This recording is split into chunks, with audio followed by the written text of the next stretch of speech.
How do experts who put up so much free content on social media and podcasts make money? A lot of people think, because like, why are you giving your best stuff away? Or like, aren't you like that? That's where it's coming from. Like some people like think just because you're giving your best stuff away and not asking for anything, people are thinking that you're losing money on it. Because like when you see people on YouTube or on these podcasts, you're getting, and especially the ones that are really good, that give a lot really good information, a lot of them it does bring up that question. It's like, damn, why aren't they charging for this?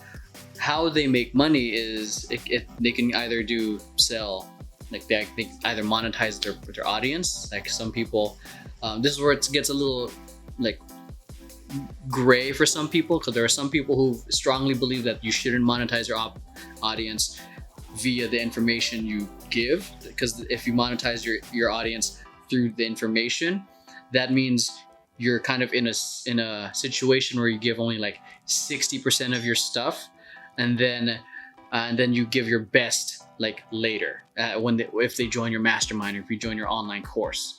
So that's where it puts people in that kind of ethical situation. Like I'm giving like okay information, but those who are genuinely giving their best information or their best content, they find other ways of monetizing their audience, or through either merchandise, like shirts, physical products, like anything that's actual, or even speaking gigs. Those are several ways to do it. Interviews, some people get paid to do interviews or to make appearances, or sponsored posts or sponsored videos. So which is like, if you see it on YouTube, some people are like, they do a quick little blurb for their sponsors in the beginning of the video, then go to the rest of the content.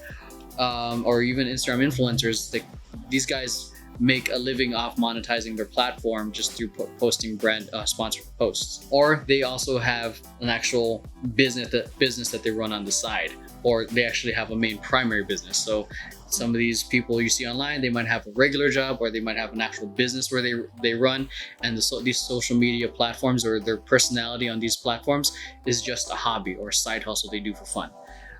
So yeah, hopefully that gives some perspective. You can monetize your audience, or they can monetize their audience, or they have other streams of revenue that they're bringing in, that that allows them the freedom to share a lot of this free content. Because like Patreon too, right? Yeah. Isn't that another? Yeah, Patreon's a good way to do it. So like if you're Patreon's a good way of monetizing your audience. It's very popular amongst YouTubers to help support your lifestyle, and support creators to do what they want to do, which is primarily make money doing YouTube videos. But not everyone can make that AdSense money, because you have to be at a very high, I think, watch time and subscriber count.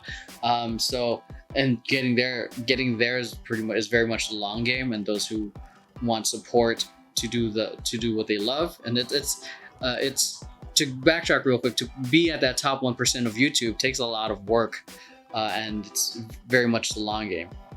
For those who who are really trying to make a living off this, but they don't have the capital to invest in equipment or invest in editors or even the right programs, Patreon's a good way to go about it. So there's a lot of ways. I think that just about covers it.